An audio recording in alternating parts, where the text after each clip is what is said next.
Hello, everybody out there in YouTube land. It's your T-shirted historian. Here we are with another Week in Geek. So, people are always, fond of asking others, like, well, what would you do with $1 million?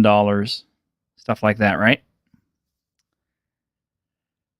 I used to think I would know. And as I got older, my ideas kind of changed a little bit. But I think I'm at a point now where I think I do know what I would do with that kind of money. Now, you really can't do a whole bunch with $1 million. So let's give it a reasonable amount of money, okay? An amount of money that you can have, that you can actually do something with, you could change something with, you could actually accomplish something with. Gabe Newell, the guy who owns Steam, is valued at $5.1 billion. Okay? Let's say I had Gabe Newell's $5.1 billion. What would I, the T-shirted historian, do with it? I tell you what I would do. I don't know if I could spend all 5.1 billion, but I'd make a heck of a dent in it, because the first thing I would do is I would go to I'd go to Konami and I'd tell them, it's like, look, don't sell me your Castlevania franchise, but do give me all the licensing that I need to make another Castlevania game. I'll fund it out of my own pocket. We're going to get Koji Igarashi back on, and we're going to get Hitoshi Akamatsu back on. And those of you guys who don't know who Hitoshi Akamatsu is, he is the original guy behind Castlevania 1, 2, and 3, which are arguably probably the best of the old school, old NES Castlevania games. He basically got dicked over pretty hard, and he left the video games industry back sometime in the early 2000s. I'm not even sure if he is still alive. I hope he is. I hope he's doing okay. But I would give that guy a chance to come back and redeem himself and work with a super brain like Koji Igarashi, and I would say, okay, we're going to make another Castlevania. But this time we're going to go old school with it. We're going to go back to what made it great. We're going to go back to making it 2D, like it was always intended to be. And if we use sprite-based graphics, we're going to make them the most high-definition, best-looking sprite-based graphics we possibly can. I don't want to go full animation on it, but just the good old sprite-based graphics that made Symphony of the Night such a great hit. The stuff that made Order of Ecclesia look so good. All the old classic Castlevania stuff. Bring it all back. Bring all the old teams back. Michiru Yamane on the music, and Kojima back on the artwork and stuff. Just put it all back together and make the best Castlevania game you possibly could. One for the ages, one for the old guys like me. Because there was a time when that series was the most important thing to me. I played Castlevania like crazy. It was one of my favorite things ever. I had every single game in the franchise until the PlayStation 1 version came out. I played Lament of Innocence, and it broke my heart. And they said, well, this is the future of Castlevania. We're going to go 3D from now on. And I'm just like, okay, I'm sorry. I can't march forward into this future with you because I don't believe in it. And I didn't. They had for years done such amazing stuff. Rondo of Blood. Man, not just me, but it was like the entire store that I worked at. We played the hell out of Rondo of Blood because we were one of the few stores that had it. I had a Japanese chipped TurboGrafx 16 with a CD-ROM in order to play it. I still have the game somewhere over on my shelf. It was amazing. It was like nothing we'd ever played. Still isn't. Until Symphony of the Night came out. The 3D, I think, killed Castlevania. And I mean, you know, I've tried to play Lords of Shadow, and I just can't get into it. You know, they give you all these super duper moves and all this stuff, and it's just kind of like, you're better off just sticking with the basics. And the fights are all pretty much the same, you know. Do a couple of basic moves, back out of range of the hit, jump back in, get a couple more hits in, back out of range of the hit, over and over and over and over and over again. It's repetitive gameplay. Yeah, it's really good cinematics and visuals and good, you know, for the most part, voice acting, although Patrick Stewart kind of has some awful lines in it, and some bad delivery. And the graphics definitely look dated. But yeah, it was not a worthy successor to Castlevania. I mean, yes, it was a successor. Yes, it was a Castlevania game, but it was just not a good one. All the 3D attempts haven't looked good. So let's take it back to what it originally was. Let's make one more good, solid, awesome Castlevania game and make the franchise a hit again. Then I would go to Namco. And I'd tell them, all right, we're going to borrow your Splatterhouse license, and we're going to make a new Splatterhouse game. We're going to make it 2D. We're going to make it have, you know, bigger levels, lots of more gameplay, all the horror elements that we need. We're going to take our time with it. We're going to bring out the best sprite graphics we can and make it a big hit.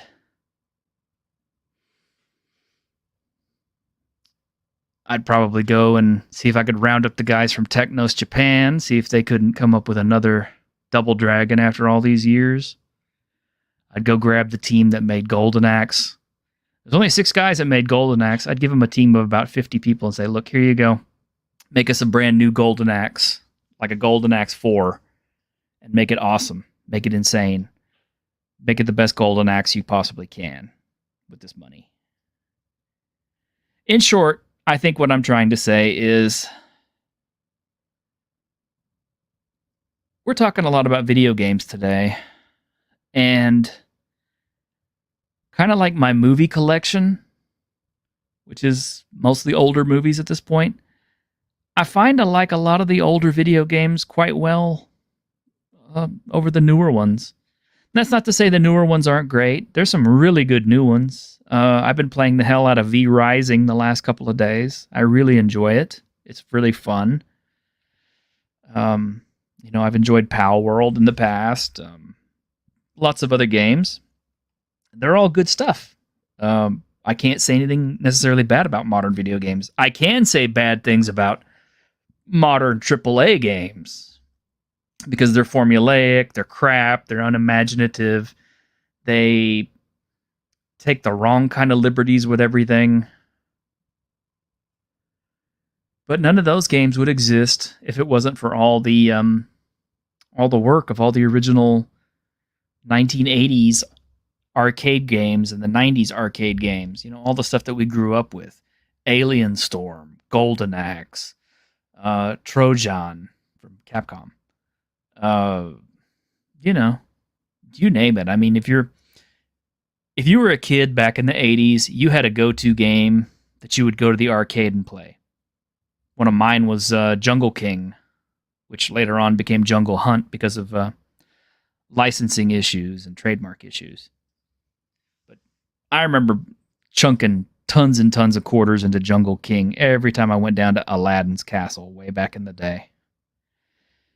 And tons of quarters on Tron and Pengo and all these other games, all these classic games. And they were just real simple, you know, sprite pixel-based games. But they were fun.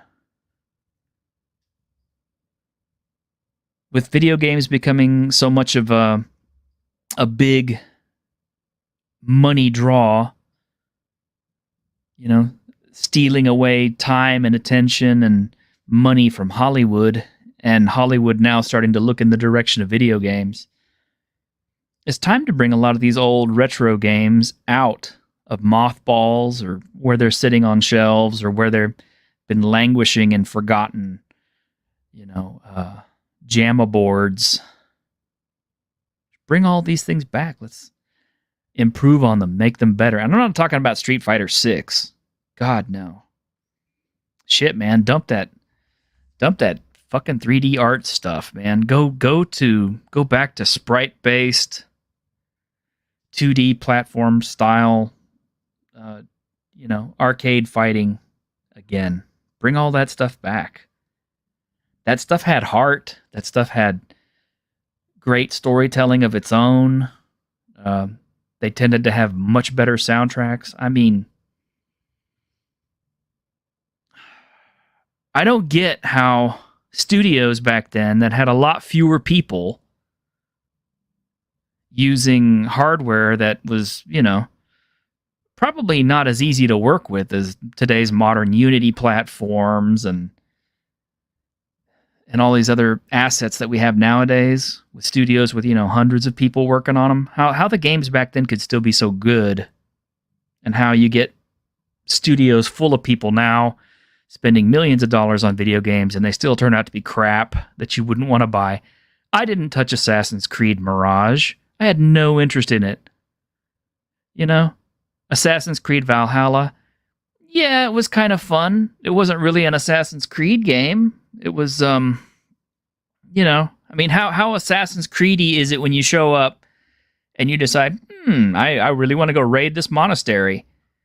So rather than sneak around and quietly, execute everybody and hide the bodies and do all the sneaky, stealthy Assassin's Creed stuff, you blow a fucking war horn and you call all your dudes over on ships and you just go hog, just raiding this place, bashing down doors, and that's not Assassin's Creed, man. That's just like any other action game from today. And I'm not saying it's a bad game.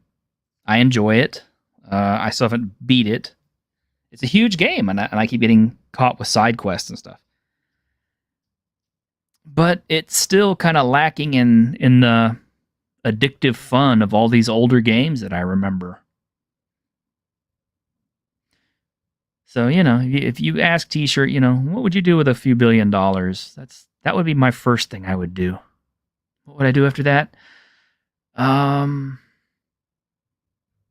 Probably get some visionary, fun, film directors and stuff. Some guys who maybe do too much cocaine or something, and ask them for their best pitches on films and start producing some of those. Incidentally, we lost Roger Corman last week, and that's quite a blow to the industry. He was a giant, and a lot of people would say, oh, well, he made bad films. He made terrible films. No, he made risky films. He made films on a budget, but his films were entertaining, even if they did reuse a lot of stuff. It was good stuff. And can I say? Anyway, that's what I'd do if I had a few $1 billion. Let's start this thing up, shall we? Hey, Graham. Hello. Iris. Caster. Hello. Oh, if I had Gabe Newell money, man, Half-Life 3. That's what I'd do. You would do Half-Life 3. You wouldn't be able to count to 3. Yeah, you can't count to 3. You can only count in binary. Yeah, you can only count to 2. Splatterhouse. Get the Guilty Gear character designers to design the sprites for the new one, back when it was still 2D. So you would do a Splatterhouse too? Yeah. Golden Axe. The best Golden Axe is Dragon's Crown. Clearly. Really? So just get a sequel to that. Okay. And Corman, what he didn't run a studio. He ran a film school. Essentially, because so many amazing effects and other people came through him. It wasn't just his film school though. I mean, think about this. How much Hollywood talent have you seen that passed through Roger Corman's doors? I mean, Robert Englund. That's what I mean. Yeah, Vincent Price worked with him for quite a while. Yeah, Robert Englund got his start with him. Who's it? James Cameron got his start with him. If you go back and you look at all your Roger Corman films, I bet you will find a name on every single film that you recognize from a bigger project down the line later. almost all of them. I think the only comparable figure is Lloyd Kaufman. Oh, okay. What would you guys do if you had that Gabe Newell 5.1 billion? I think Grim, you've already said. I would open a printing center in the United States. Okay, that actually makes a lot of sense. Since there's not one. Yeah, well, there is. It's just it's owned by Castles and Crusades, Troll Lord Games. Yeah. I mean, if I had that money and we're talking just games, I'd be trying to go do some modern ripoffs of classic IPs. I mean, I would love to have a new take on Panzer Dragoon. There is a new take on Panzer Dragoon. You guys keep mentioning that. You guys didn't see it? I have it. Well, how new is new? How new are you talking? Panzer Dragoon remake. I bought it May 27th, 2022. Oh, no, I've got that. Awesome. I mean, like, Okay. Let's do something new. Oh, let's do an actual new IP. Okay. Yeah. So kind of like my idea with like Double Dragon and Golden Axe and Yeah, no, except we'll do Double Dragons with dragons. But isn't it funny though? Dragon Brawl. Abrams Wyvern or something. Yeah, isn't that funny though? It's like I said, most of our entertainment, most of the things that we enjoy and everything is stuff from the past. Why is that? Oh, Fox, right. TIE Fighter was so TIE good. Fighter was so good. So much better than X-Wing. Okay, well, so if we're talking games, that kind of leads me into today's topic of discussion. Square Enix. We'll do Square Enix, but we'll probably get copyright claim for this, but I don't care. Let's gird your loins, everybody.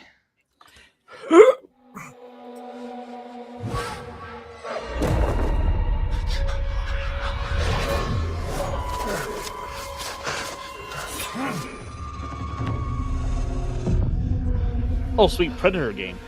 Yeah. Who are you? I'm Batman. Who do you serve?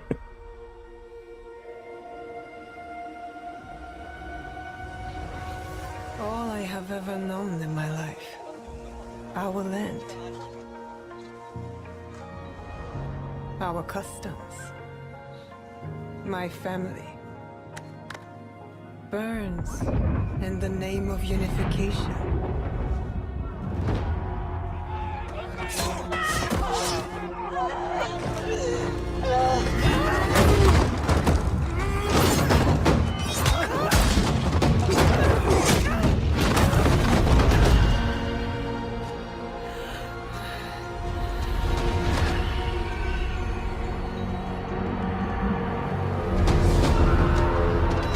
You are still a frog in a well who knows nothing of the sea.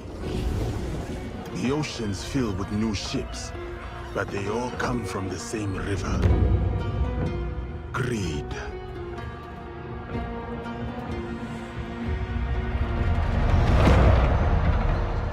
Power.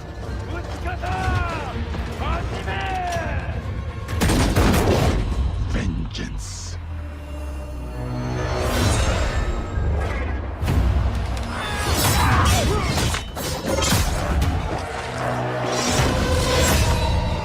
Just like an assassin. Yeah, that's very assassin-y. And you? Will you continue down that river?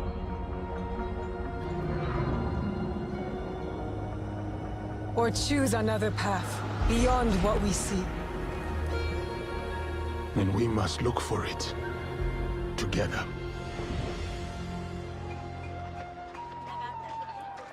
You know, boy, this gameplay sure looks great.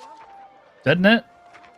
I mean, the game actually looked this good the entire time. We must learn to trust, rebuild. And follow the blade.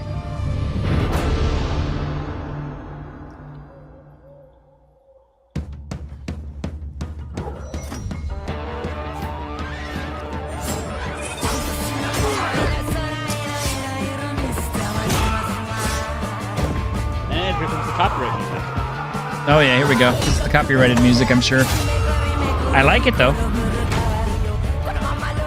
I mean, I wish I knew who it was. Be cool. No Japachi, but yeah. Yeah. Ooh, Tetsubo. Very nice. Big iron club. That's very assassin. Yeah. This guy was. Look, Yeah, this guy dead was is dead, right? That guy was beaten to death with a giant iron club. I wonder who could have done that. We are the shadows. Oh, there it is. That's It's the Assassin's Creed music. It's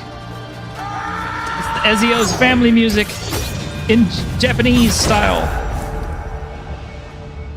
I like how he's the black one, but she's in the hood.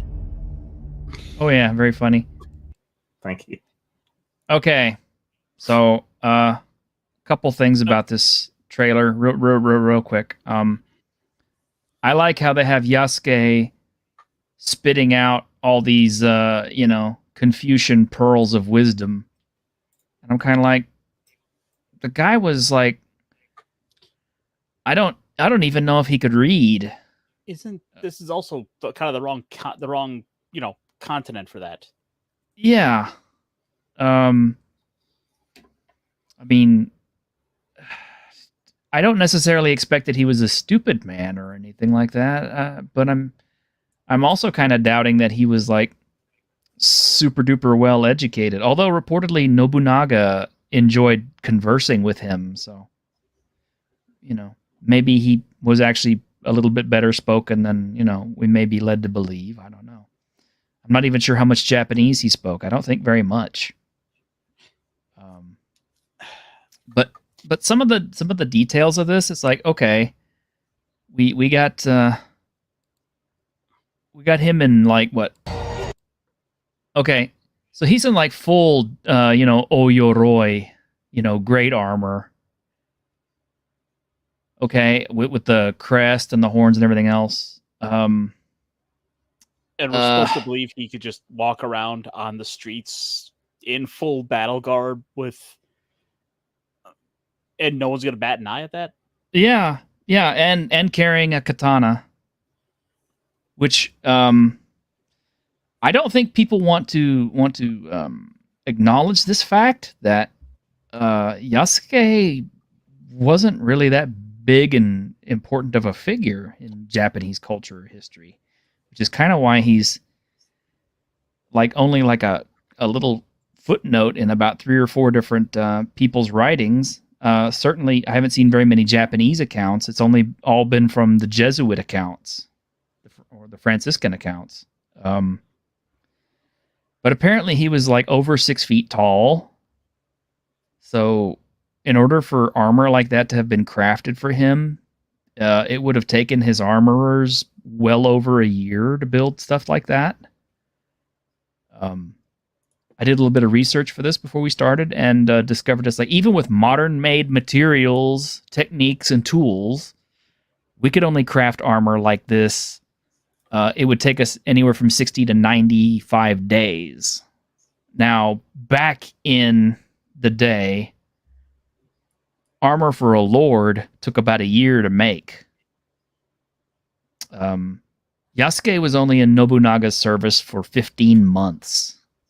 So it's like, if this was like close to the end of Oda Nobunaga's reign, it's like, okay, like that armor's pretty fresh. They probably just got finished making it like a couple of days before this.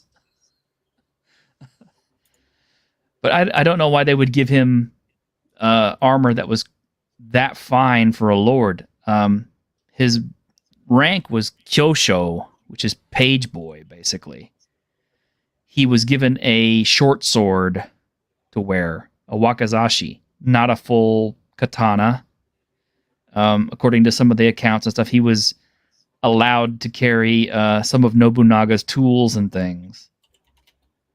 So basically, he was Nobunaga's sword bearer or weapon bearer. It doesn't necessarily mean he knew how to fight real well or that he could do these kind of moves. Huh? What? I think you're ignoring the fact that We have some we have a white woman in Montreal who's clearly the expert here. She knows more than you. Really? She's done a whole 20 minutes of research. Really? Who's this? I don't know, whoever the lead developer is. Oh, okay. I think that's a good guess. Anyway, seems likely. I mean, the other thing is like, okay, they throw up accusations of like, oh, well, people are just mad because it's a person of color in the game, and I'm just kind of like, aren't the Japanese people of color? When did they not become people of color? About the time Harvard started deciding they didn't want to have any more Asians. Oh, okay, yeah, because now Asians are white adjacent because they're too successful. Is that what it is? Pretty much. So Asians are only people of color when it suits the narrative. So basically, we have Schrodinger's Asians. It just seems weird because Assassin's Creed is such an obvious fit for Japan and ninjas, Yeah, right? Yeah. Or shinobi or whatever you want to call the Ikki clans, whatever you want to call it. which may not And have then actually existed. Well, ninjas maybe, Yeah. but not to have both leads be Japanese is just weird. I could see him as a background character, like Socrates was in the Greek one. Socrates. Yeah, absolutely. Socrates. Or when we had Da Vinci, like I could even accept that you might go do some missions with him, and you can weave Yasuke into the narrative as a more prominent character in the adventure. Because I mean, like you said, there's a story there to be told. Like what happens to him after his lord surrenders. I could tell you it's not a particularly flattering story. If you really want to know. Don't worry. I have the writings. Is going to tell us the true truth. No. This is a direct quote after the Honnoji incident. On the 21st of June, 1582, Nobunaga was betrayed and attacked by his senior vassal, Akechi Mitsuhide, in the Honnoji incident. And Yasuke was serving near Nobunaga at this time. Well, apparently, Yasuke surrendered because Nobunaga committed suicide. So Luis Frois's annual report on Japan contains the following statements. Now, this is a direct quote, so I'm going to use the language exactly as it is spoken. So don't anybody come after me on this one. But Uh-oh. A black man whom the visitor Valignano, that's the name of the original guy who brought Yasuke over, sent to Nobunaga, went to the house of Nobunaga's son, that was Nobutada, after his death, and was fighting for quite a long time, when a vassal of Akechi approached him and said, do not be afraid, give me that sword, So he gave him the sword. So in other words, Yasuke was fighting off all of Akechi's guys, and then Akechi came and basically made him surrender.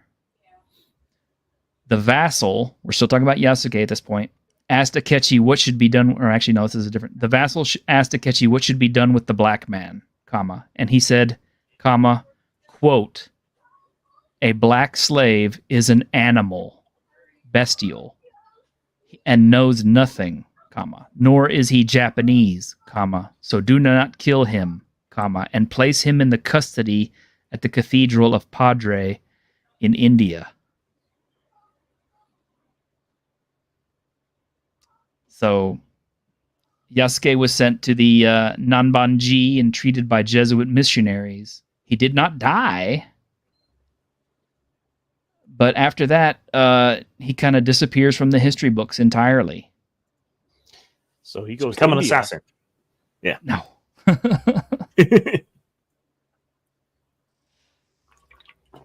But yeah, I mean that's the fate of that was the fate of Yasuke. You know, everybody tries to, make him this super duper samurai god who could usually like beat 1,000 men and all that. Now, I mean, he was supposed to be a pretty strong guy. He was over 6 feet tall, which would probably put him well above the weight and strength class of most of the Japanese people that he met.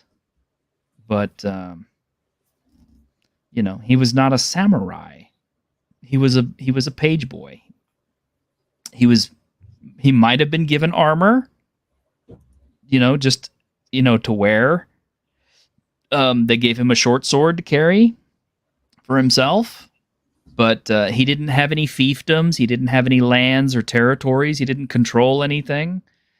He did have a stipend, so he did have money coming to him from Nobunaga. But he wasn't this huge figure of any renown. He was just, I hate to put it in these terms, but he was a curiosity. I mean, when Nobunaga first saw him, the very first thing that he ordered them to do was to get out the strongest brushes that they could, like the horse brushes, and wash and scrub him to see whether or not his coloring was a trick of paint on his skin. That's historically true. There's no lies in this. This is what actually happened. So, and I could almost kind of understand it. It's kind of like he's an unusual looking person, especially in Japan at the time. I mean, you got a 6-foot black man walking around with you, carrying your swords and stuff. How impressive does that look? I mean, if I was going to have a bodyguard or someone like that walking around with me, I would want him to be the biggest, toughest looking dude. I mean, like, could we hire Jason Momoa to walk around behind me and carry my shit? Nobody would fuck with me if I had that, right? It reminds me of when they did the one set in London, right? Because they decided that for the sake of equality and fairness and everything, like half the gangs and that you ended up killing would be women, which suddenly felt really odd because you were sneaking around murking a whole bunch of women. But the justification they used was some real life gangs that did exist that were female only gangs or included women. But they didn't do the fighting and stuff. They did organized shoplifting and pickpocketing, smuggling, things like that. Prostitution. And it's just it didn't feel particularly progressive to be going around slitting women's throats, particularly. Equal strokes for every folk. This has been a long track record for Ubisoft. When they did, what was the hacker one they did? Watch Dogs. Watch Dogs. One of the later games had you forming groups, and they would basically force you to have a more diverse group. So if you were to go and pick all men for a group, the game would actually stop you, prevent you from being able to proceed with that group. Oh, Legion? Yes. Never got around to playing that one. This has been the long track record of Ubisoft. This has been sort of their MO of the progressivism to it all, which is fine, which can be fine on its own, but it's getting to a point where it's starting to really play with, go against the aesthetic of what they were trying to do with this stuff. I mean, let's be fair here. Assassin's Creed, it hasn't exactly been historically accurate, since the days of fighting Medusa. Yeah. And aliens. Yeah. Well, yeah, but it always had a sense of place and time. It felt plausible. You kind of felt that you were in a somewhat living world of the period. But now they seem to be giving up on it entirely. So you had that baseline, plausible, real-ish world, and then you had the weird shit on top of it. Should we also bring up the other side of the discussion here with this story, the pricing? We'll get to that because the pricing is ridiculous. But the other half of this team is a female ninja, kunoichi. Kunoichi is what they were called for female ninjas. From Iga province, which is supposedly where ninjas came from, is Iga province. Which, that's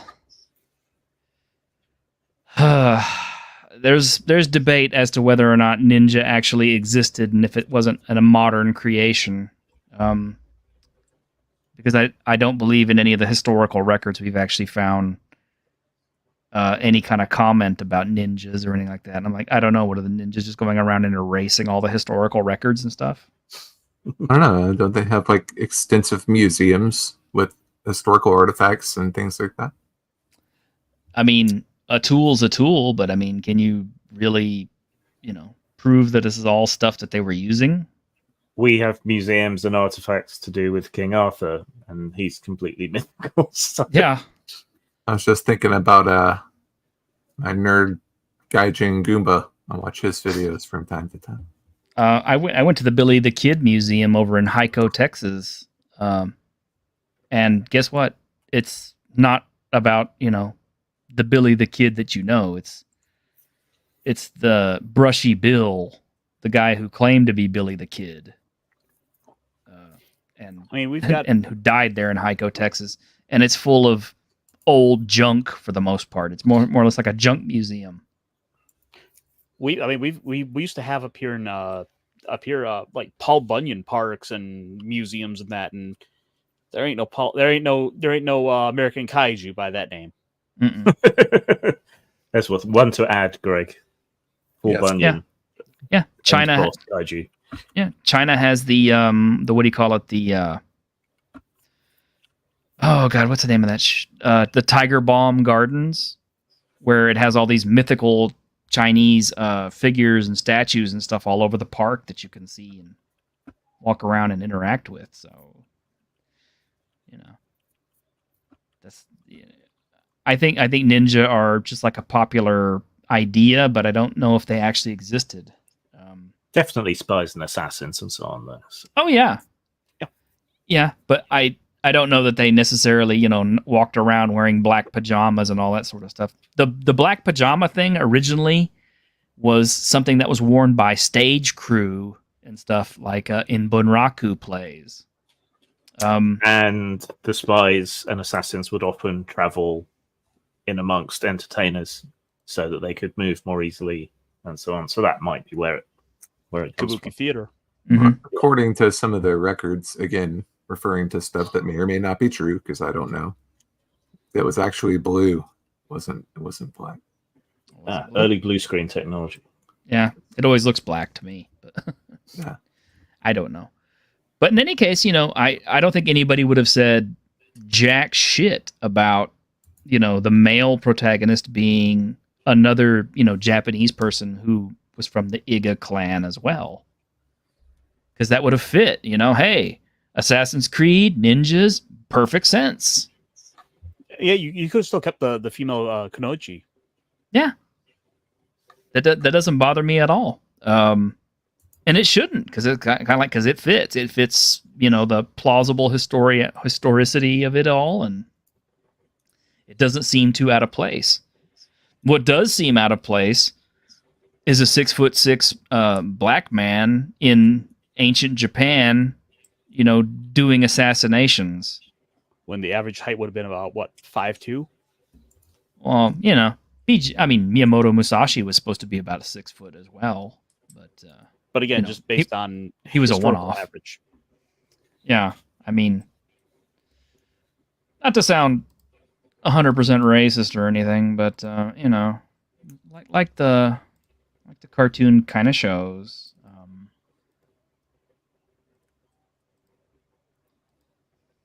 Oh no, someone has been assassinated. Who could have done this? Search for anyone out of the ordinary. Tell you what, that T-shirt ain't no Hispanic samurai. Definitely not. Although, you think about it, Hispanics may have gotten closer to it than anybody else. With all the Jesuit monks and the Franciscan monks and everything all being Hispanic. Yeah, all the Portuguese. Yeah. So who knows? We might have had a Portuguese samurai or something somewhere. I doubt it, but I'm just thinking about a Mexican samurai throwing salsa chips now. There you go. That's such a good idea. I will kill you with the sharpened edge of tortilla chips. That can go in the Nacho SR. So. The Nacho SR. Yes. He goes full What? Kung Lao, just throws his sombrero. How did you kill that man? I smothered him to death with a sopapilla. They will never see me coming. I silenced him. I stuffed an enchilito in his mouth. What is an enchilito? That's a Taco They Bell call creation. me Quick Draw Gonzalez. I don't carry blinding powder. I just throw salsa in the motherfucker's face. You see someone with a They big call me straw hat, Chalupa and then you Libre. slowly realize it's a sombrero. My lord, this man has been killed. What happened? He was poisoned by cilantro. They call him Montezuma's Revenge. What happened to this man? Daimyo! He shat out his entire innards! He shat himself to death. What happened? He drank the water. Frugal empanadas. Searching for poison. But my lord, he only has water. Don't drink it. We have no idea who could have killed this man. Who is this person on a burro traveling through town? Donkey and full horse armor. You don't get pan flutes and the other like traditional music there. It's a mariachi band. Yeah. Do-do-do. Yeah. I mean, I get it. I get it. People want to latch on to a curious figure and, and try to make to elevate them to a status beyond what they actually were. And I mean, I get it. Yasuke kind of fits that for some people. But I mean, yeah, it's just, I'm sorry that the history kind of just bears it out as he really wasn't that important or big of a figure in Japanese history, Japanese culture, or anything else. He was a curiosity, and that's pretty much all he was. I mean, Sayonara, cabron. sayonara, cabron. Raven. Shall we move on? Yeah, so let's look at this price point. Yep. And this is the thing is this is actually kind of going in line. Just to pull up another tab briefly, this is the exact same pricing setup as they had for the Star Wars Outlaws game. So now games are going to cost $130 for the Ultimate Edition and $70 for the base Standard Edition. But don't worry, guys, you could just spend $18. A You month. save a lot of money that way. I just bought Ghosts of Tsushima for like $65. And it's like the full ultimate version. There were no multiple versions to choose from. The thing that bothers me out of this is the fact that this Ultimate Edition, like all the bells and whistles, is nearly twice the price of the initial game. And it's all stuff that should have been in the initial game. Mm-hmm. Like you get 1 extra quest and 3 extra costumes, and I think it's shit. And if there's one thing I have noticed, is the bullshit 3 days early access crap. It fucks you every single time. How many games are ready for 3-day early access? Usually day 1 of early access, everybody is scrambling to get on. The servers can't handle it. The servers die. Or there is some kind of an unexpected glitch that keeps the game from working. They have to pull everything down, and you don't get to play it for that first day, possibly the second. So you really only get like 1 day early access, and there's a day 1 patch that usually takes about a half an hour to download. It's just driving me nuts because these games have gone more heavy into the role-playing game aspects where there's regions in Odyssey I can't go to because I have to level up to be able to go fight a new guard. Mm-hmm. It's ridiculous. This is not what this game should be. This is not what these were originally. It's gone more on these grind-heavy models just for the sake of getting you to keep playing. So that they're giving you a problem that they'll then sell you a solution to. Oh yeah, because they'll give you they'll give you loot XP doublers and all this other stuff for the low price of like $6 or something. So for an hour, they will double your XP gain. And it's at a point for me where, frankly, that $18 right there is the price I'm willing to pay for the full game period. with all the limited edition stuff. I'll wait for that deep sale in about 5 years before I consider picking this up. Yeah. If I do it all. Like, I still have the Egypt one. Like, I bought that. I still haven't touched that Odyssey. yet. Yeah. I enjoyed Odyssey, but I did buy it at a very deep discount. I bought the Greek one at Odyssey, and what was the one before that? Origins. Origins is the Egyptian one I'm thinking about. Okay. Like I said, it's just these games are not worth the price when they put in so many stopgaps to prevent you from being able to play the game and have fun.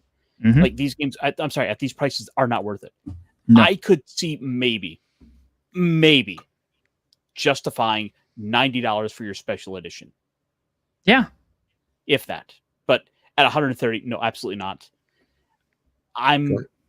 Like, honestly, I'm having way more fun playing little indie games. Like, there's this one I just picked, this roguelike I picked up called Balletro. That's effectively a poker game. I've heard about that one. $10. Well, it is one of the most fun games I played all week. I've heard that it's a fun game. Like I said, I've enjoyed playing V Rising. But this morning, Greg has been hyping me up on Diablo 4. So I fired up Battle.net so I could patch the fucker. And while I was, waiting for it to patch, I said, okay, well, I'm going to look and see what I've been missing at the shops, right? So I checked out World of Warcraft, and lo and behold, so if you want to buy the new upcoming War Within expansion that's supposed to be coming up, the base edition will cost you $50, the heroic will cost you $70, the epic will cost you $90. This is pre-purchased. How about the heroic? I bought it because you get an instant character boost all the way to max level with like max geared so that you're ready to get. Mm-hmm. Which is it's like they're kind of a cheating in my opinion, but still, that's like fudging the dice. But whatever. Okay, but see, it gets more ridiculous from there because I started looking at some of the other stuff that they are advertising as stuff that they want you to get, based on my subscription and purchasing habits, right?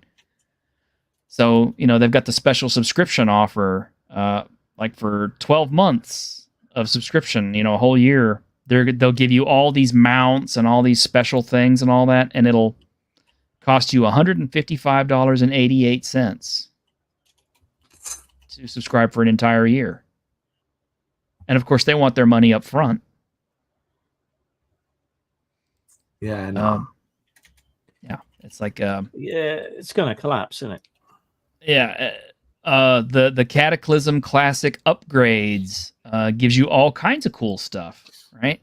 You get mounts, you get character stuff, you get pets, you get in-game coinage, all the stuff. $80 for the Blazing Epic upgrade. It's only $30 for the heroic, but most people are going to want the big one because it's got all the extra stuff. I've played Cataclysm. I've been there, done that, bought the T-shirt. Why would I want to play it again? Well, because now it's going to come to World of Warcraft Classic. So is Mists of Pandaria. That's coming up too. It's just these. At the same time, though, it can be kind of funny to see some of these mounts pop up in these cash shops. And I say this because humorously, Final Fantasy 14 has the cash shop. It has cash mounts as well. Mm-hmm. They have a whale mount for like $30. Damn. But it has the caveat of being able to let 8 people ride on the mount together. I don't care if you can have 100 people ride on that fucking mount. $30 for a mount? Yes. Does it have a house or living quarters built onto it too? It should for that Kinda. price. Yeah, I'll show you the picture of it if you want to see it. No, I mean, have a little whale party. No, I mean like an actual, like if it had a shelter and a house and all that stuff on there, then yeah, I might think about it for $30. I thought there was an 8 one. Wait a minute, I gotta look this up now. Yeah, Doesn't look like an 8-person mount. That looks like a 4-person mount, maybe. Reminds me of that line in The Last Boy Scout. $400. Yeah, Oh, their pants. Okay, I yeah, found they got a TV in them or something. Yeah, It looks like they're trying to appeal to the whales with that one. literally trying to appeal to the whales. Dungeon Delver, we don't do swing dancing in here, but I hear We'll square Jeffro dance likes on to do occasion. that. We only do the Lindy Hop. Yeah, we do. Lindy hops only here. I do the Charleston shoe. Sorry, Sorry, guys. I've got to. You know, you're talking about Assassin's Creed, but I've got to turn in my nerd card. Luckily, I have a backup copy. But I've never played a single Assassin's Creed, Uncharted, or God of War. Well, that's fair. I've never played a single God of War or an Uncharted because they just weren't my thing. I prefer the old God of War ones. I do enjoy an Uncharted, but I just want to mindlessly blow shit up. I wouldn't have even tried the Assassin's Creed stuff, but the third one kind of hooked me because of, the whole, it's kind of neat because it's, Native Americans and all this kind of stuff. And I thought, oh, that's kind of cool. So that's where I got started on. And then I just kind of kept picking them up. I mean, I didn't get the France one, but I got the England one and it was okay. And I played the French one. I like the pirate one best. I didn't get that one either. But yeah, it makes me wonder. That it's kind of unfortunate how they turned out because everyone loved the pirate stuff in that so much that they spent like 12 years making a pirate game that isn't half as good. Yeah. How do you fuck that up? Gee, what was I just saying earlier? Why do we like old stuff better than new stuff? I mean, I'm not a big tinfoil hat wearing kind of guy, but it almost kind of seems like, the newer stuff that comes out isn't worth shit, and the old stuff is still better. I mean, maybe it's on purpose or something. Our disposable culture has led to games that are equally disposable and unmemorable. It's like video games have the price tag of almost a car at this point, and have all the flavor and enjoyment of a McDonald's hamburger. I think it's because there is now so much money at stake that they've become risk averse, and so many people are needed to create these big AAA games that any sense of an auteur or a singular creative voice is pretty much gone. Mm-hmm. Which is actually some sentiments that were actually echoed by Square Enix this past week. Which is? I know you've been dying to get into this. So actually, no, it was literally just that Square Enix typically had a lot of producers, developers that would kind of be these bigger voices that would get to go out and kind of dictate how things were going, but things have just been turning out so bad for them that they've got to go away from that. I mean, you look at games like Forspoken. That was such a colossal shit show that it shut down the entire studio when that was the first game they put out. It was terrible. Square Enix took it on the chin for that. Plus the fact that it was like only on PlayStation and I think PC. So it had a limited release. It wasn't widespread. It wasn't on Xbox. It failed for that. And you look at a lot of their other more prominent titles that have also been console exclusives, PlayStation paying part of the bills for those. If there's not enough of a base customer adoption rate to pick those up, that they got to walk away from it. So last week, Square Enix came out and had to say that we're going to go multi-platform for basically all our stuff. We're re-looking at how we're doing a lot of our things. And yeah, to kind of pull it back, this is part of a bigger issue where so many of these are, publicly traded companies. You now no longer they now have to please shareholders who don't want just a little money. They don't want a lot of money. They want all the money. Mm-hmm. Yeah. Didn't Microsoft say something similar last week? Something about, oh yeah, we need to go for cheaper games and more innovative in the same sort of day that they cut loose a bunch of smaller companies that were making exactly those kind of games like Hi-Fi Rush and so on. Yeah, Yeah, basically. they killed Hi-Fi Rush. Well, the studio that made it, and it's part of a bigger issue where, as nice as Game Pass is, the problem is it's not generating the revenue. It's like every single one of these games needs to have the budget of a Marvel movie. And yet you can go out and buy a mullet Mad Jack for $17.99 this week. $26.57 if you want the soundtrack and the art book, which the soundtrack is definitely worth it. And I think that's part of the problem is that I mean, yes, there's that, but there's the bigger issue though, I think, with these games, how there's so much competition there. You have guys who can go and program a game in their basement. Yeah. And go up and be a big bread and butter. Look at Pal World, look at Stardew Valley, look at Undertale. So many of these games, these big games, have come from literally nowhere. Yeah. And little studios. And they are kicking the teeth in of the AAA games. There's a game I've been hearing about that's got a lot of interest called like Crow Country. Yes. That looks like a Silent Hill throwback. It's more like a Resident Evil throwback crossed with Silent Hill. But yes, I am extremely interested in playing Crow Country. I just don't have the money to pick it up right now. But yeah, that one is definitely on my radar. Have you played the demo for it? I have not played the demo yet. I've been busy with other stuff, but that is definitely on my list of stuff to get. Absolutely. If you'd like to, I have a trailer up for it. Sure. We can take a look.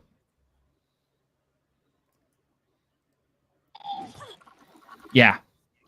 See, that's old school tank controls, Resident Evil style stuff, and your sound is all messed up. Oh, jeez. It always does this. I don't know why.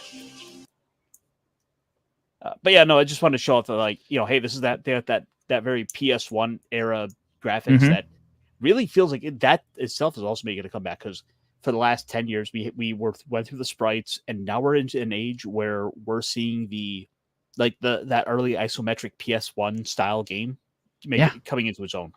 Yeah, the retro stuff is coming back. It's almost back to Alone in the Dark. Sorry, Greg. Yeah. Oh no, sorry to interrupt. Yeah, what happened with Alone in the Dark this past year? It got a remake that, I don't know. I've heard mixed results about it. I'm kind of not interested in it because it doesn't really have much in common with the original. Because I remember Alone in the Dark was the very first survival horror role-playing game I ever played, and it was way back when it was new on PC, way back in the day, and I bought it for like $49. And it was a complete experience. I didn't have DLC to add on or anything else. Just one game, and it was good, and it was hard, and it was fun, and it was full of zombies. and you really did have to watch your ammo counts and your survival ratings and all these other things, because if you didn't, you were kind of stuck. You were screwed. You could work your way into some fail states in that game. You know what I classify as a very early survival horror game, and no one talks about because the game sucks. What? Friday the 13th for the NES. If you think about it, it kind of is. No, there's no inventory management. Sure there is. You get the one item, like you have to have the lighter to light the fire in the fireplace. To scare Jason away, you have to have the knife, stuff like that. Nah, that doesn't. It's more like action. I liked that game, to be honest. I mean, it had a good idea. It was just poorly executed, kind of. That, and it was hard as hell. Whoever thought of walking left, what you were actually walking to the right. It was so confusing. Anyway, no one knows that game today except me and T-shirt. Keep soft interest. Beep, beep, beep, beep. One of your campers is getting killed by Jason. keep Thoth's interest, have you seen the alternate cover to 6th edition? Which I just dropped in the private chat. Oh, let me see. Yeah, we did. Because it wouldn't be a week without Wizards of the Coast coming up. Well, yeah. Oh, you couldn't have sent this to me as a GIF or anything. No, I couldn't. Here, would you like me to pull up the standalone picture? Because I can do that. Yeah, please do that, because it's a web BP file, and then I have to convert it. And... All right, I've already got it. You could get a plugin called Save to PNG. I should. Yeah. Somehow I don't see a gold dragon being too happy about being used to make coffee. That's so much worse. Isn't that just modern D&D though? It is. I mean, the giant dragon is sitting there being a footstool for somebody and a utility device for everybody else while they sit around drinking coffee. But don't worry, like the dragon has a cup of coffee too. It looks like a children's book. It does. This, I'll be honest. I think this would be fine for like a standalone, like Japanese RPG. I could see that being a way to go with something it. Like cozy. Yeah. What was that? What was that other one? Not Fabula Ultima. The other very kind of Ryutama. No, not Ryutama. Oh no, I think it is Ryutama. Yeah. Whereas this would feel kind of more like appropriate for that. Oh, speaking of Fabula Ultima, I don't know if you guys knew about this. So we have to have something positive on here. This dropped yesterday.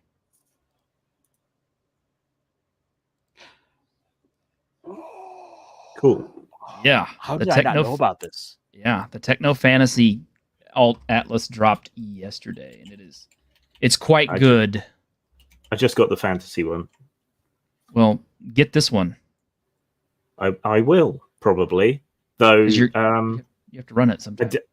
I did rate the game like 9 out of 10 for the core book, but I have since found out that they don't like me very much. So maybe they don't like you. Give them my money. No, apparently not. What happened?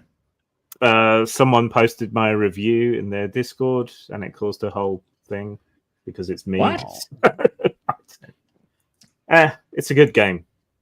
Yeah. If they're dicks, they're dicks. It's fine. I'm a dick and I make good games. I mean, I guess you're the wrong person to bought it. I don't know. The game looks like it has legs. It looks okay. I've been looking it over. I mean, so I wouldn't mind trying it. There's a good, healthy little player base that's going and making additional classes.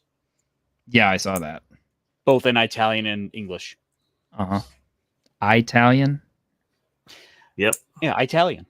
Italian? Italian? Yeah. It's not called Italy. Buongiorno. Baba da boopy. Di giorno. Peter, just because you have a mustache doesn't mean you can speak Italian. Yeah. Baba da boopy. Hey, it's look, me. It's all Italian to me. Yeah. Bada boom, bada bing. It's kind of funny. When I was in New York, I would hear Italians speaking, in Italian, and I'd almost be able to understand them. It sounds so much like Spanish. But this also came out. And think what you will. I have the video game that this was inspired by, but I didn't think it was bad. And it's free. But this is the Valhalla supplement for Cyberpunk Red. It's got all the characters from the game, but it also has like rules for some new tech and stuff. It's even got the dog. Yeah, and it does have some formulas and stuff for the drinks and stuff. Is all this cutesy stuff that Artal is putting out, is that because of Maximum Mike's son? He seems to be a bit of a weeb. I suspect. But mind you, Max Mike was always a weeb back in the day. So he was. Mechton, for fuck's sake. Oh, God, yeah. From outer space. Yeah. it's a weeb family, so I don't mind it. And Valhalla was actually an interesting little game. I need to actually finish playing it one of these days, like all the other games I've got. Challenge level impossible. Get Morgan Blackhand drunk. I mean, it's like me telling myself I'm gonna finish painting all my figures one of these days. I'm gonna finish all my video games one of these days. I'm gonna start painting all my figures one of these days. Oh God, Grim! I'm gonna start working on my backlog and other lies I tell myself. Yeah, we all lie to ourselves so much, but it's what we do. You're gonna watch Tyson beat the snot out of the one fucking out of Mr. Satan today. Oh, is that tonight? Yeah, I thought it was in June, but I'm not gonna watch it. I'll just listen to the results afterward. You can wake up tomorrow and see the 30-second replay of the actual knockout. You know, a lot of people keep saying stuff like that, and no. I don't mean like it's only gonna last 30 seconds. I mean someone's gonna go and clip the 30 seconds at the end. Oh yeah, where he gets knocked out. Yeah. But that's the thing. I have mixed feelings about this one. On the one hand, yes, I desperately want Mike Tyson to knock the shit out of him. I want it so bad that it would be a dream come true. I'm not talking about Tyson versus that asshole. I was talking about Tyson Fury versus Usyk. Oh, okay. So the Mike Tyson fight is in June, isn't it? Yeah. Okay, so you're talking about Tyson Fury. You gotta be more specific. Sorry, God. We've got two Tysons now, and the second, the Mike Tyson fight is sanctioned now, so it's going to actually appear on the fighters' records. It's a real thing now. Huh. That's funny. It is. I kind of wonder how that one's going to turn out. I just, ever since they turned that into a sanctioned bout, I really strongly suspect some form of chicanery is going to happen. Steel I can't chair, put my folding chair time. No, just either someone gets paid to throw it or whatever. I don't know. Tyson gets hungry. that would be funny, but I don't know. All I can say is it's not the same Mike Tyson that I grew up watching. So let's hope. No, it's not the same one that I could not beat on the NES. It's impossible. Hey, I won once. It was by decision. Bullshit. You did not win against that. I did once by decision. Okay. Well, I beat E.T. for the Atari. No one else has ever beaten that I know. Okay, no, I haven't done that. Boxing game. Ouch. Ouch. God, I bought the retro Nintendo console just so I could play Punch Out, and of course Mike Tyson's not in it anymore because they lost the license. So it's just Mr. generic. Dream. Mr. Dream. What a bunch of crap. Bring back the Mike Tyson one. He needs the money. I mean, they couldn't keep him in the game after all the shit he did. Like, it would have ruined their squeaky. Yeah, because Nintendo is such a squeaky clean corporation, right? They've never done anything wrong or illegal. That's what they wanted people to think. Mm-hmm. Oh well. Anyway, yeah. So there we go. Got a few positives, so it's not all negative this stream. As always, it's like I advise people. It's like buy physical media when it's possible. And speak with your dollars, because that is the loudest voice that anybody in any form of media hears and understands.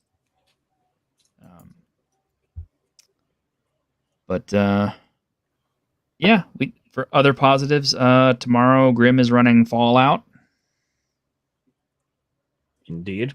Hopefully I will be joining. Malwinius. It's in June. It's in June. I posted some of the notes from my Fallout campaign on my blog. If anyone wants to check it out and get some new monsters and things. Oh, good. I'll have to check out the private chat on that.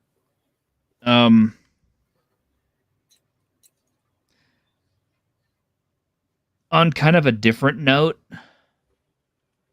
maybe I'm just noticing things a little bit differently now, or maybe things are starting to shift or something. But I am noticing that some of the bigger YouTubers are kind of splitting in different directions on certain things. Well, I mean, it was only kind of a matter of time for some things to do that. Mm-hmm. But like, What do you mean? Well, I mean, like, okay, Fallout was the big one. You know, the Fallout show. There were actual like Fallout channels, like TK Mantis, who you know, he does all the Fallout lore and everything like that. He liked the shows. You know, Critical Drinker liked the shows, and he was defending them against, you know, like Mauler and Reaper, who, you know, are some pretty heavy guys. But I'm hearing other stuff too. Other channels are speaking up and talking about stuff, you know, like the Angry Video Game Nerd, apparently, you know, way back in the day was shitting, you know, with both asses on Castlevania 2. Right? That was the thing that made him famous. Right, which is stupid because I played Castlevania 2 way back in the day, and the stuff that he was complaining about was like dumb. I mean, yes, there was some translation mishaps and stuff, but That game's bad. yeah, no, it wasn't that bad. Yes. It was not that bad. It really wasn't. And I know I played through it. I mean, when I was a kid and did it, now the secret endings I didn't know about. I had to find out about that later. But yeah, you know, there was 3 different endings. I played all through the game 3 times to get all 3 of them. So it's like Ninja Turtles, another one that made it. So, I don't know, man. Is a bad game. Yeah. But I'm with hearing. So on the secret ending where Valmont is in a bikini. Or No. Belmont, whatever it is. No. You're thinking about Metroid. Metroid, where I they was reveal. making a He was joke making a about joke. Metroid. That's the joke. Laugh. Yes. Sorry. It's fine. Yeah. But anyway, it's kind of interesting. We're starting to come to a parting of the ways on how people think on certain things. And the only reason I mentioned Castlevania 2 and Angry Video Game Nerd is, even though he was shitting on it with both asses, there are other video game channels that came out and they said, no, it actually wasn't that bad. You're just hating on it for all the wrong reasons and all this other stuff. And I was kind of like, the big names are not necessarily getting the traction that they used to, because people are finding things about stuff that they enjoy, and they're kind of punching back a little bit. And Well, I think it's a combination of that, and a lot of these big YouTubers like have skeletons in the closet that start to come out, like the whole Channel Awesome Nostalgia Critic controversy thing, and there's been some controversy that came out about the Angry Video Game Nerd and Cinemassacre and stuff like that. And then in people's viewpoints, like the way they used to look at the Angry Video Game Nerd changes, because they see like what was happening behind the scenes, and it kind of ruins it for people. Mm-hmm. Yeah, well, Angry Video Game Nerd is one of the guys who didn't like the Friday the 13th game. So Nobody should like that game. That game is horrible. It's healthy to have differences of opinion. I've always felt Critical Drinker didn't really fit in the whole hate everything club, particularly. yeah, So it's good to know he's sort of being divergent in his viewpoint. well, I mean, he's got like 3 million viewers, so all you can say is like, you know, like his voice is the loudest one amongst all of them. Well, he's Scottish. That happens. I can't even imagine having 3 million subs. Wouldn't that be something?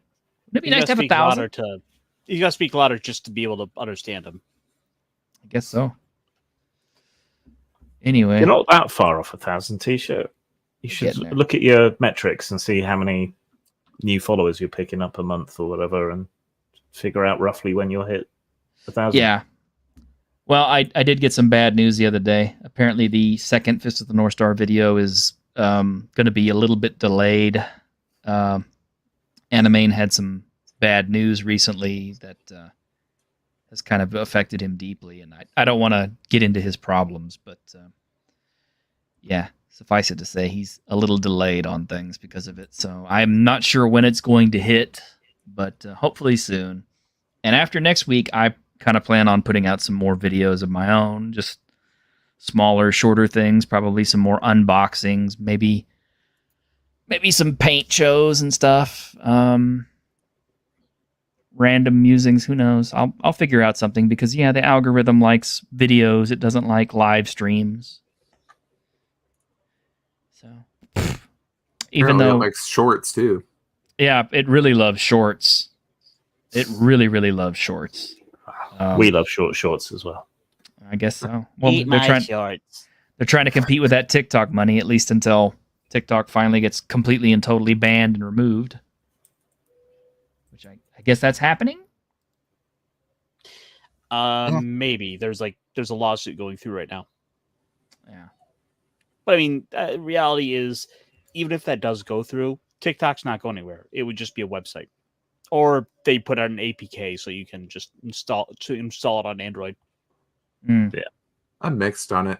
I obviously don't support censorship and I'm pro free speech, but I also don't like the idea of foreign governments deeply infiltrating our society, although they have been doing that for a long time, but now it's starting to be more noticeable, I think. What? Foreign governments? You mean like China? That's where the fun is at. China! That's where the fun is at.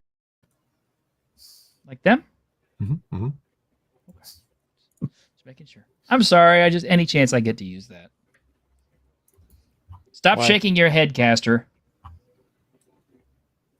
Caster, I'm going to give it to you. You're going to get it. I'm going to give it to you. What? Keep it up.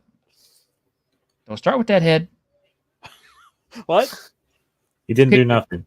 You asked for it. Come with me for Monkey Land. Oh, I hate it here. There we go. We made Caster cry. Now we can end the show. It's not so bad. Monkey World is next to the Tank Museum. So Yeah. I haven't seen that movie, by the way. Has anybody heard anything good or bad about the new Planet of the Apes? Wow. I don't like apes. I don't like monkeys, so fuck them. What? You and one of my exes, man, she was like, I hate primates. And I'm just kind of like, but you are a primate. But you are a primate. Exactly. I hate me. Yeah. You're past your primate. And there you go. Max Leal was commenting about that on his stream last night. He hates monkeys too. He's like, if you like monkeys, go look up the video where the monkeys are throwing dogs off the roof. You'll understand then. Oh, yeah. See, I don't like dogs. So monkeys like just went up in my estimation. Oh, I like dogs though, so yeah, fuck monkeys. Okay. You mean dogs? Do I like dogs? You like dags? Right, Dags. Those Like poor dags? It's very much. I like the bursting sound they make when they hit the ground. Yeah. I want the periwinkle blue boys. I need to rewatch that. God, that was a good movie. That was such a good movie. What happened to Guy Ritchie? He used to be good. Just stick to British crime. Guy, go back to British crime shit. Well, this war thing's meant to be all right, isn't it? Ministry of Ungentlemanly Warfare. Yes. Oh. And it has Carrie Elwes in it. So no, just go back to British crime shit. That was where he was at his best. Yeah, Characters. All his British crime shit ended up being the same after a while. Look, war crimes count, okay? What do you mean it all ended up being the same? I mean, even Snatch when it came out it was a good movie, but it was roundly. People are like, this is very similar to Lock, Stock, and Two Smoking Barrels. And that's nothing wrong with that. Those were both great movies. Movies. Fuck it. I can watch both of them. Was good as well. Gentleman. Yeah. Rock and Roller wasn't. Rock and Roller was okay. Really bad. Nah. Rock and Roller had his moments. It had moments, but as a film, it didn't really hang together. Sherlock Holmes. Yeah. Like the first one, second one, I'll Yeah. watch it if it's on. Yeah. I don't. I kind of Should've like been a the trilogy, King. I kind of like the King Arthur movie, but only in certain parts. You're not allowed to like that one. It's a crime in Great Britain. Is it? Yeah, you can be executed for Well, I liking mean, that film.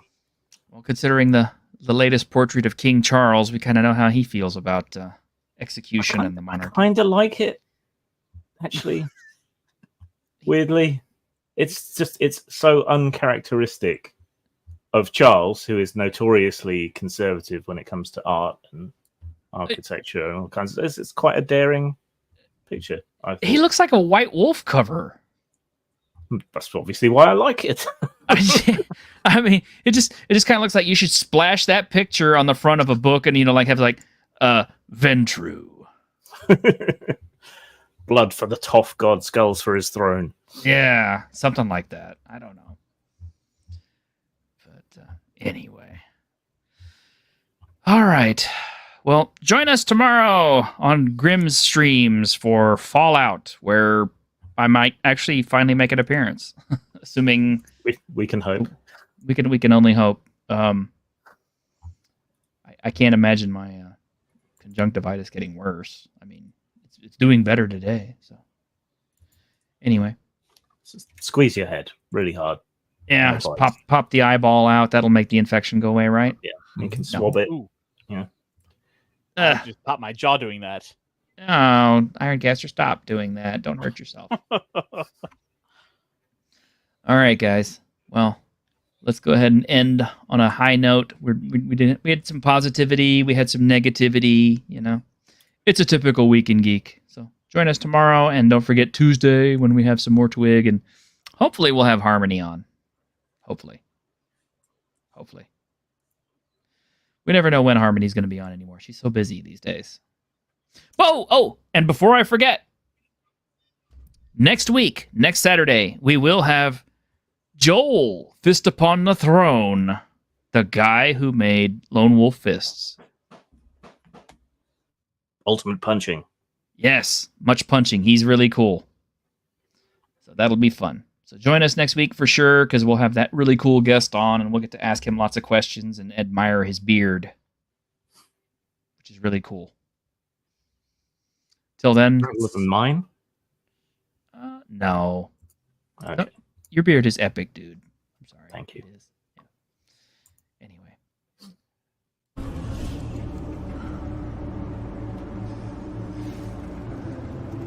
On behalf of the staff of the Independent California Motel, I wish you all sweet dreams.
Wake the fuck up, samurai.